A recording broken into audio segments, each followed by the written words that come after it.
Good afternoon. Welcome to today's episode, Straight Talks with Jat. I am still your host, Ichekuche Eti.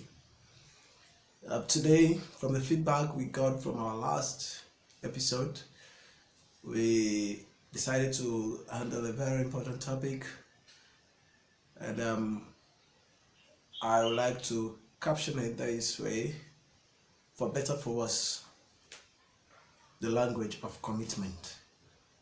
For better, for worse, the language of commitment.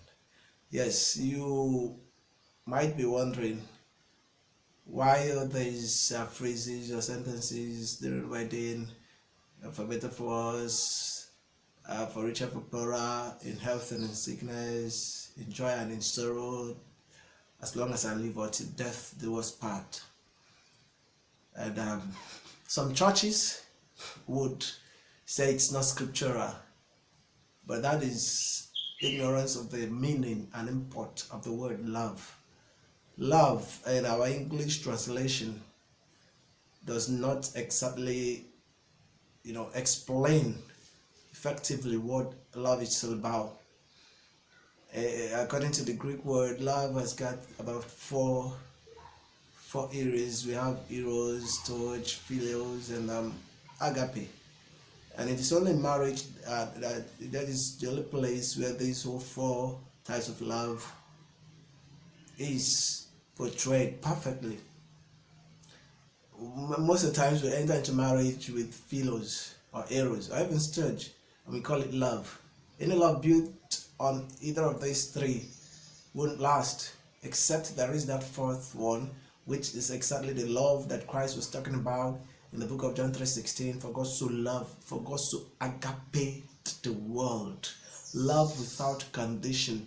This is love that lasts, love forever, and that is the love we're talking about. For better, for worse. Some churches or people will say for better, for better. My dear, marriage is not for better, for better. Marriage has got its sweetness and its bitterness.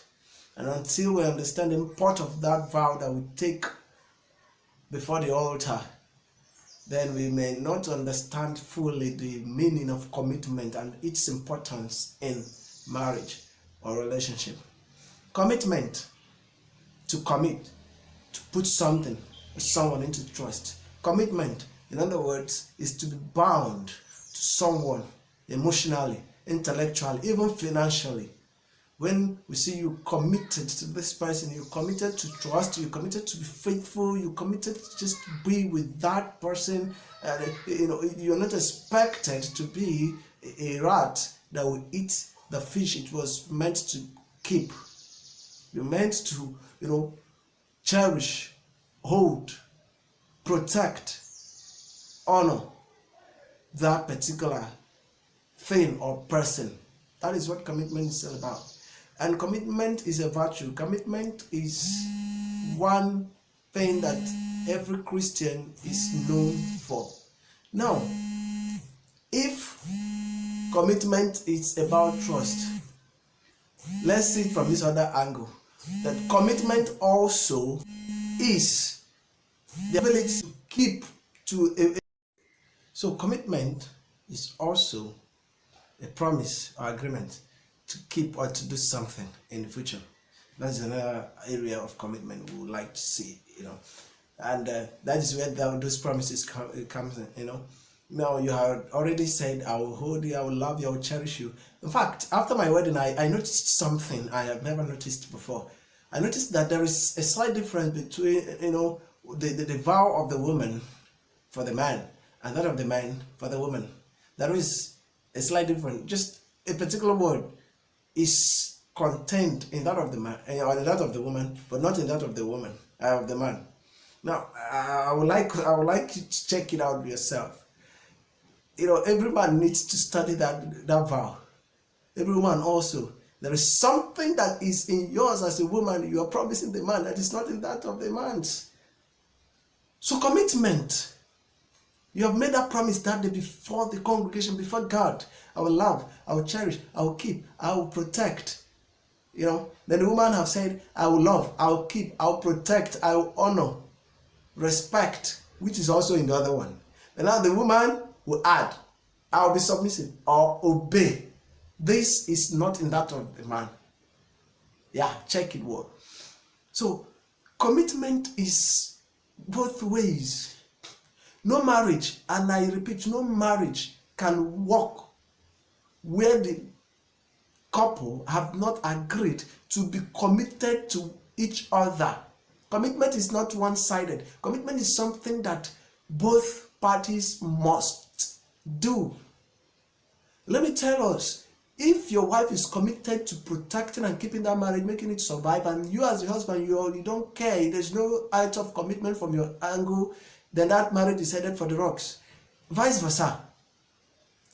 Commitment is that thing that keeps marriage going, even in the face of danger, storms of life. There must be storms. In that book, Marriage Before Marriage, there is a chapter I called The Rainy Days, Preparing for the Rainy Days. There must be rainy days. And if there is no commitment, you are for. So commitment is not after plenty. It's not after now or then. Commitment is after now and tomorrow. Present and future. Commitment is also about forgiving about the then, the past, for the good of today and tomorrow. Now, that takes us to some of the barriers. There are about 4 that I just listed out here, 5 barriers to, effective commitment without condition. One of them is self-centeredness. Most couples, they are facing this problem, self, and you forget that two shall become one. Once you're married, you have become one, and you are committed to developing yourself as much as you are committed to developing your spouse or your partner. Get that? A very quick one. Number 2 is baggages from the past. Baggages from the past. You are letting your past to, sneak into your marriage. So you must let your past to be in the past. Discuss it, thrash it, let it go. Then the third one, there is lack of clarity of the meaning and import of marriage. Marriage is not 2 people. Marriage is 1 person, 2 people infusing in one. You come together as one. Some marriages, some couples are living as roommates. If they are not even friends, talking about best friends, but they ought to be. So when you understand what marriage is about, you commit to your marriage, not to your job. Then another one, that is business. Business, not business, business. I have an issue, you were close, you share things together, you talk over so many things together, you share quality time, but the moment your so-called job, business, promotion comes, your wife or your spouse becomes an option.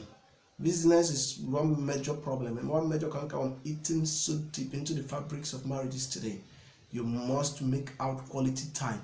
If there is no time for both of you, your marriage, that marriage is headed for the rocks. You must create out time out of your busy schedules. And finally, communication. Communication is the end thing. If there is no time, there will be no communication. If there is no love and selflessness, there will be no communication. The ability to communicate in any relationship makes that relationship easy to run. And you all have to understand one another. Know that commitment is not just a thing.